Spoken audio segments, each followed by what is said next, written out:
estamos abocados a considerar esta noche el matrimonio, el varón y la mujer, bajo el pecado original.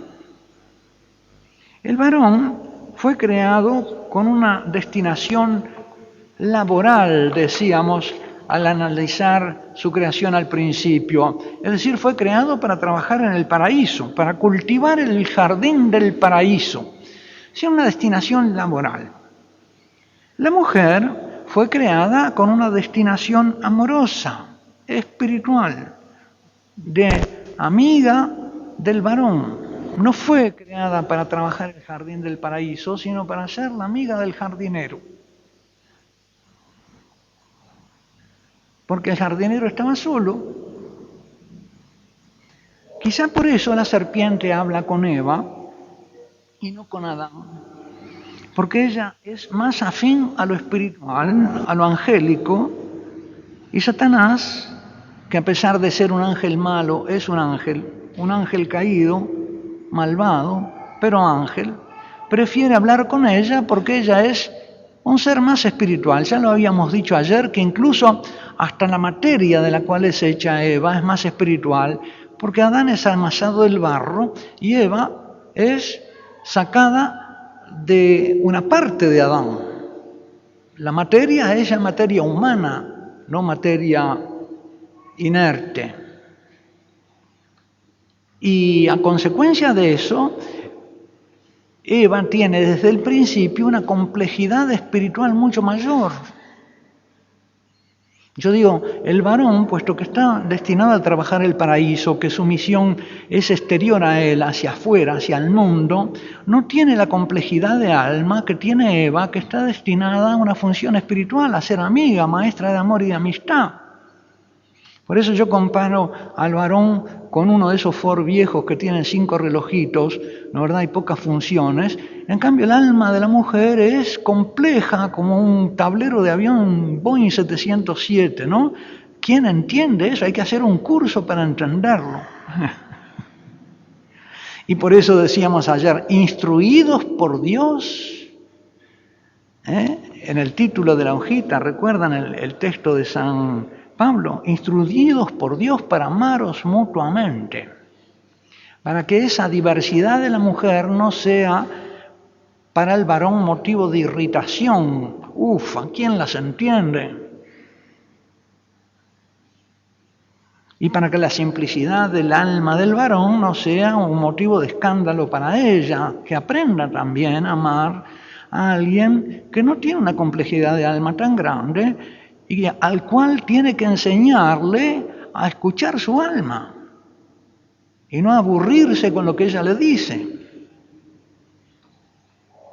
Hay que educar el oído del novio y el oído del esposo para que sea un espejo acogedor de la imagen interior de la esposa. Porque la esposa necesita un oído de novio y un oído de esposo que escuche su alma. Es como un espejo donde ella se puede mirar.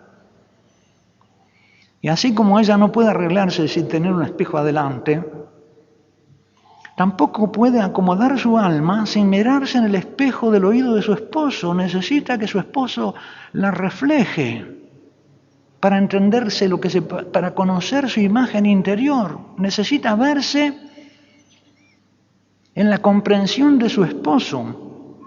Y el esposo tiene que ser acogedor de esa necesidad de mirarse a sí misma, porque si no, no se entiende. Es decir, que aunque ella es mucho más compleja y Adán más sencillo, sin embargo, ella necesita del espejo de Adán para mirarse en él.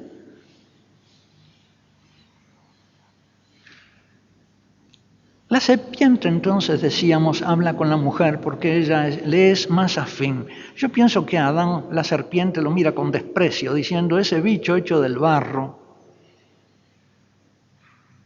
Ni se molesta en hablar con él.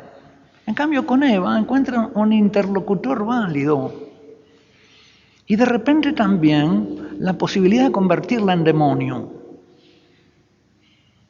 Y sobre todo, la posibilidad de contradecir a Dios en la intención de su obra. ¿Por qué? Porque Dios le dio a Adán como compañera, como amiga. No es bueno que Adán esté solo. Le voy a dar una ayuda semejante a él. Semejante a él. Dios ya era una ayuda para Adán desde el principio, porque Adán era religioso, un ser religioso antes de ser un ser social. Antes de recibir a su esposa, él ya estaba en relación con Dios. Y el hombre es un ser religioso antes de ser un ser social.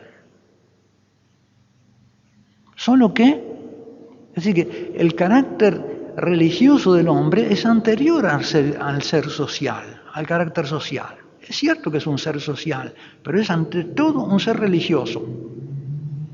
Que, por supuesto que a consecuencia del pecado original, el hombre puede tomarse a sí mismo por Dios. Puede ser un ser religioso que se idolatra a sí mismo. La idolatría es la corrupción de lo religioso. Y la adoración de sí mismo, que es lo que vemos en este hombre de hoy, que se adora a sí mismo, que considera que él puede prescindir de Dios, pero en el fondo se sustituye a Dios. No es irreligioso, es idólatra. No puede dejar de ser religioso. Pero en fin, decíamos que Adán era religioso antes de ser un ser social. Recibe a Eva como compañera, pero él ya antes tenía a Dios como el primer vínculo. Más todavía, después que Dios le da a Eva, lo tiene a Dios, decíamos la vez pasada, como el suegro. Entra en parentesco político con Dios, no solo en relación religiosa, sino en relación de parentesco político con Dios. Le debe a su mujer. ¿Y qué pasa? Que después que Eva peca y le da de comer, por amor a su mujer desobedece a Dios. Ahí está el desorden de Adán. El haber preferido a su mujer a Dios. Siendo así que su mujer era un don de Dios. Se quedó con el don y se olvidó del dador. Y eso puede pasar en el matrimonio también. Y vemos qué sucede. Es una realidad posible actualmente porque vemos que sucedió en el origen.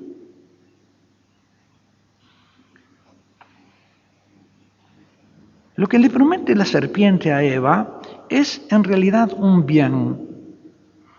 Seréis como dioses, conocedores del bien y del mal. Es un bien. Lo que es malo es el medio, la desobediencia. En el fondo, también nuestro Señor Jesucristo nos promete lo mismo, ser como dioses y conocedores del bien y del mal. Nos da el discernimiento del Espíritu Santo. Es lo mismo que nos promete Jesús. Pero Jesús nos conduce a ese fin por el camino de la obediencia. Y Satanás extravía a Eva por el camino de la desobediencia.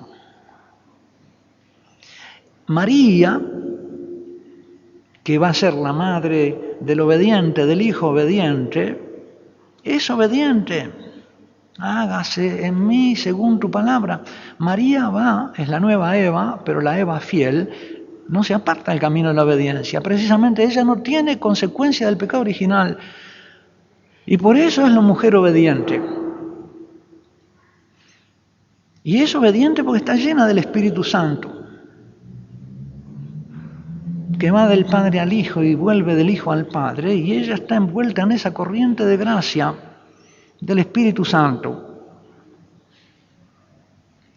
Pero lo que le promete la serpiente es ya el comienzo de lo que va a ser su culpa. porque por el conocimiento del bien en Eva se va a encender el amor. La mujer es un ser amoroso eminentemente. Desea amar y ser amada.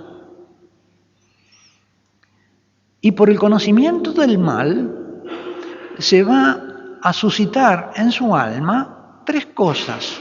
Tres cosas tenemos ante el mal: miedo, ira y tristeza. De modo que ya Satanás le está tendiendo el lazo a Eva, que va a producir la pena que la va a atormentar. La consecuencia de su caída va a ser que Eva va a estar desgarrada entre sus amores, sus tristezas, sus miedos y sus iras, y que precisamente el amor al esposo y el amor a los hijos va a ser la fuente al mismo tiempo de sus principales sufrimientos. Porque ¿qué le va a decir a consecuencia del pecado Dios a Eva?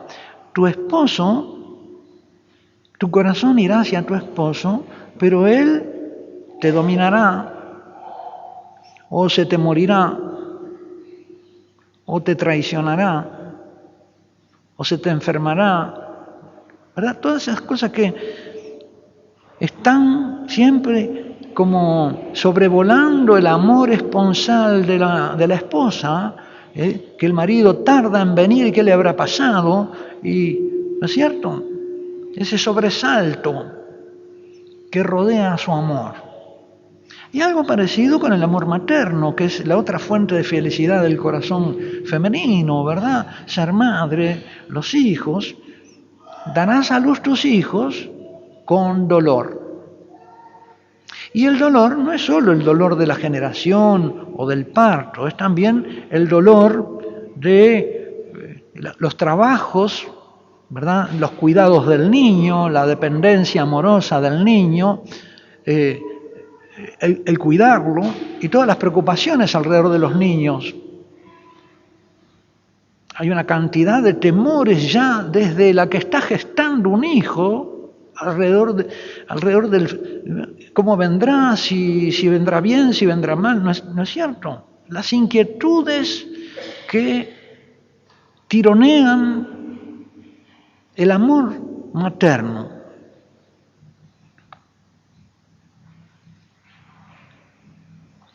Pero volvamos un poco al tema de la serpiente que le promete a Eva un bien, pero se lo propone por el camino de la desobediencia, que es fuente de culpa. El mal uso de la voluntad que hace Eva para desobedecer, no para obedecer, porque la voluntad nos está dada para obedecer con mérito. Las estrellas obedecen, pero no pueden desobedecer, están en su órbita. Los árboles obedecen a leyes naturales, pero no tienen libertad para crecer para donde quieren, ni, ¿verdad? Sacar las raíces. Están determinados. La voluntad no está determinada, y ahí está precisamente su mérito. La voluntad es meritoria cuando se mueve por amor, a adherirse a la voluntad del que ama, en este caso Dios. Pero la consecuencia de poder obedecer libremente es que se puede desobedecer. Y eso es lo que hace Eva. Y cuando uno usa su voluntad contra la voluntad divina, entonces voluntariamente incurre en culpa. Culpa es precisamente usar la voluntad para elegir el mal en vez de usarla para lo que está destinada, que es elegir el bien. Es un hecho de experiencia que podemos hacer el mal sabiendo que está mal. Yo sé que está mal y sin embargo lo hago. Lo dice San Pablo en la carta a los Romanos: ¿quién me podrá librar de este cuerpo de muerte? Hago el mal que no quiero y no puedo hacer el bien que quiero. Como resultado entonces de la culpa sobrevienen las penas. Las penas no son culpables, son consecuencias de la culpa. Por haber querido el mal, sobrevienen males que no quiero. Por haber querido el mal, me pasan después cosas que yo no quería. Y que quizá si hubiera previsto antes que ese era el precio de cometer el mal, no lo hubiera cometido. Los males no queridos que sobrevienen a consecuencia de la culpa es lo que llamamos penas. Vamos a ver entonces las penas comunes al varón y a la mujer. ¿Qué es lo que a ambos les sobreviene a consecuencia de ese pecado original? Que es una desobediencia en Eva por los motivos propios de ella y una desobediencia en Adán también por los motivos propios de él, que es haber preferido a su esposa a Dios, haberle obedecido a su esposa en vez de a Dios y no haber ayudado a su esposa a ser obediente.